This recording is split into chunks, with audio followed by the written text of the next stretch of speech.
Parents हैं और दूसरे प्रबुद्ध लोग हैं, अध्यापक हैं कि भाई आखिरकार हमको ऐसी स्थिति में करना क्या चाहिए। और लोगों से भी अनेक तरह के और ऐसे विचार आ रहे हैं, लेकिन मुझे लगता है कि उसमें भी जो अभी व्यावहारिक तौर पर लग रहा है कि अधिकतर बच्चे और पेरेंट्स तो ये कह रहे हैं कि अब स्कूलों को खोल देना चाहिए। तो इसलिए जो भी विचार ऐसे हैं, लेकिन कुछ लोगों का ये भी कहना है कि नहीं, हमको ऐसा रिस्क लेना नहीं चाहिए। तो इन सारी बातों को लेकर के हम कैबिनेट में विस्तृत रूप से चर्चा करेंगे, तो उस हिसाब से हम देखेंगे कि अभी आगामी आने वाले दिनों में हम क्या करते हैं। सर, शिक्षा विभाग में टीजीटी शिक्षक ये शिकायत कर रहे हैं कि 2 वर्ष का कॉन्ट्रैक्ट पीरियड पूरा हो चुका है, लेकिन उसके बावजूद भी उन्हें रेगुलर नहीं किया जा रहा है। कब तक ये लिस्ट जारी की जा सकती है? बहुत जल्द रेगुलर करेंगे। सर, जो शास्त्री के रिजल्ट अभी निकाले गए थे वो अपॉइंटमेंट का वेट कर रहे हैं सर, कब तक? वो भी जल्द हो जाएगा। सर, जो स्कूलों की अगर बात करें तो इस वक्त अगर छात्रों की जो अगर भी पॉजिटिविटी रेट जो पहले था वो किस तरह का सर इस वक्त है, अगर हम वर्तमान में बात करें, और जो 15 से 18 साल के बच्चे सभी वैक्सीनेटेड होने थे, क्या वो हो चुके हैं?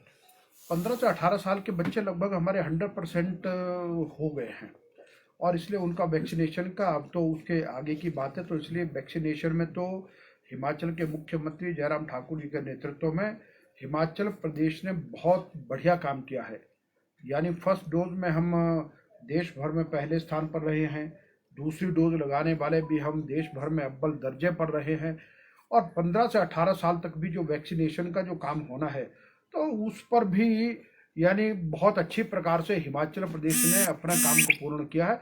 अब तो उसके अतिरिक्त जो वैक्सीनेशन कहीं पर आवश्यकता है तो उसको भी लगाया जा रहा है। सर, टीचर भी अपने लिए लंबे समय से मांग कर रहे हैं, मुख्यमंत्री से भी मिलते हैं, क्या उनके लिए कुछ सरकार? देखिए, अभी सहानुभूति पूर्वक उनकी बात पर भी अभी हम सब लोग सारी पेचीदगियां हैं, अनेकों कानूनी भी कई अड़चने हैं, तो उन सब के बावजूद सहानुभूति पूर्वक विचार किया जा रहा है।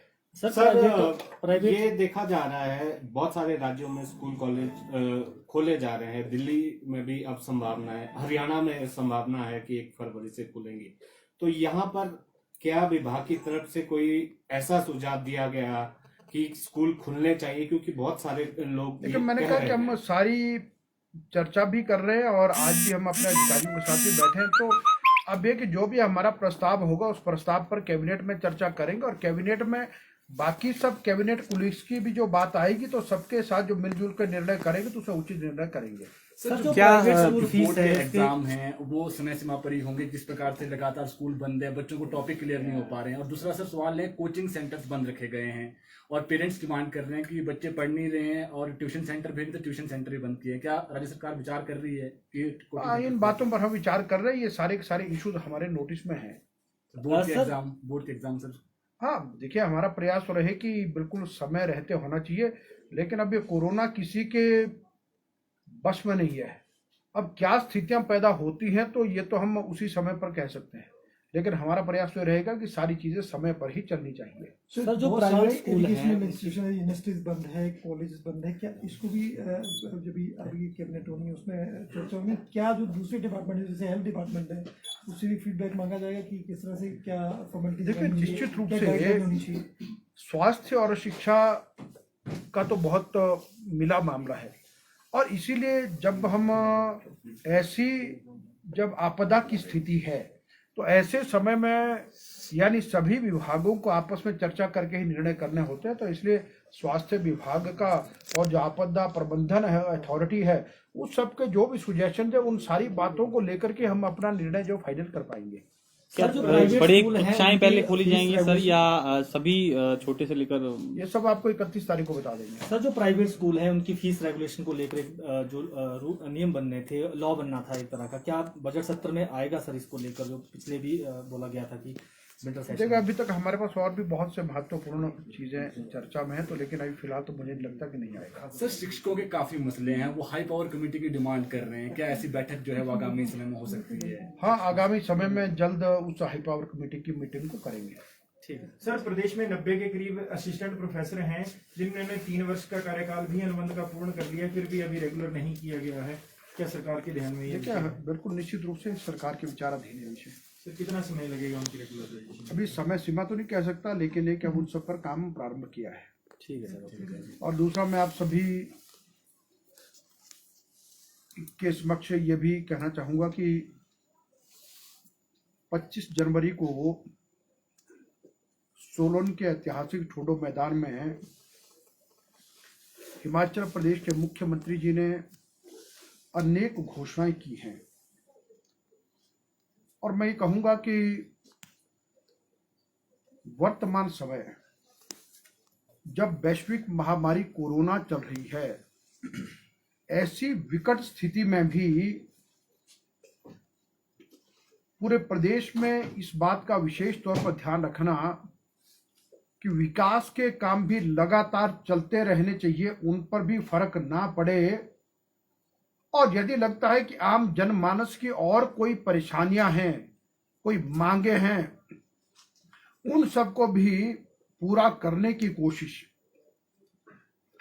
और हिमाचल के मुख्यमंत्री जयराम ठाकुर जी ने नया वेतनमान लागू करने के लिए जिस तरह से ये कहा है कि हिमाचल प्रदेश के 2,25,000 जो हमारे कर्मचारी हैं उनको पंजाब के आधार पर लाभ दिए जाएंगे, और फिर पहले जो ऑप्शन 2 थी कि 2.25 और 2.59, उसके अतिरिक्त अब मुख्यमंत्री ने कहा कि अब तीसरा विकल्प भी सभी कर्मचारियों को दिया गया है 15% का, वो भी वो चुन सकते हैं। और उसी के साथ जो पुलिस पे बैंड का मामला था, जो पूर्व की कांग्रेस की सरकार ने उस समय उसको हटा दिया था, अब उसको भी फिर से लागू करने की बात मुख्यमंत्री जी ने कही है, और जिसके कारण से हिमाचल प्रदेश के हजारों पुलिस के कर्मचारी लाभान्वित होंगे। और फिर उससे आगे बढ़ करके यह भी कहा कि हिमाचल प्रदेश का लगभग हर परिवार 11 लाख के करीब बिजली उपभोक्ता, उन सब के लिए 60 यूनिट तक फ्री में बिजली देना कोविड जैसी विकट स्थिति में बहुत बड़ा कदम है। और उसके साथ साथ फिर यह भी कहा कि भाई अगर 125 यूनिट तक 1 रुपया ही लिया जाएगा, जो कि पहले 1 रुपये 90 पैसे लिया जाता था, और साथ में यह है कि किसानों के लिए भी उसको कम किया गया है। और उसके अतिरिक्त यह कि जो सामाजिक सुरक्षा पेंशन, और जो उसमें जो इनकम चाहिए थी, जो पहले 35,000 रुपया था, अब उसको 35,000 रुपये से बढ़ा करके 50,000 रुपये किया है, जिसमें हजारों लोगों को लाभ मिलेगा। सामाजिक सुरक्षा पेंशन इत्यादि के मामले, चाहे वो हाउसिंग के मामले हैं, उन सब में लाभ मिलेगा। ऐसे अनेक प्रकार के काम किए हैं। मित्रों, मैं आप सभी के सामने ये जरूर कहूंगा कि जयराम ठाकुर जी की सरकार ने पहले दिन से लगातार प्रदेश हित में अनेक शानदार काम किए। कोरोना के कारण से 2-2.5 साल, लगभग अब तीसरा साल बीत रहा है, तो अनेक प्रकार की परिस्थितियां आई। उस सब में भी ठीक प्रकार से पूरा कुशल संचालन करते हुए हर प्रकार के कामों को वो लगातार करते रहे। तो इसके लिए मैं माननीय मुख्यमंत्री को बहुत बधाई देता हूं, और प्रदेश की जनता भी इन सारी बातों को समझती है कि ऐसे हालात आज तक पहले कभी किसी मुख्यमंत्री ने नहीं देखे होंगे जैसे आज देखे। लेकिन उस सब के बावजूद समाज के हर वर्ग का ध्यान रखना इस सरकार का यानी मुख्य कदम रहा है।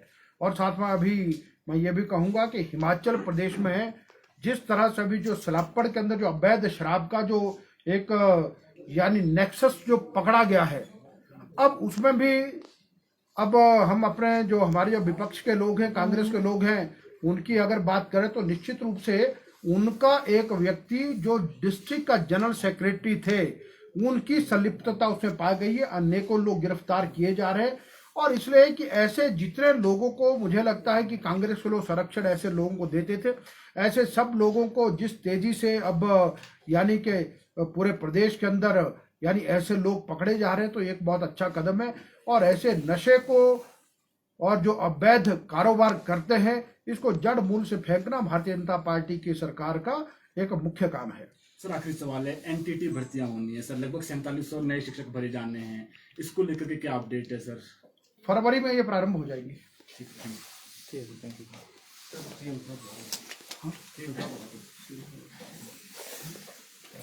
बोलो, बरात बैठी बोलो।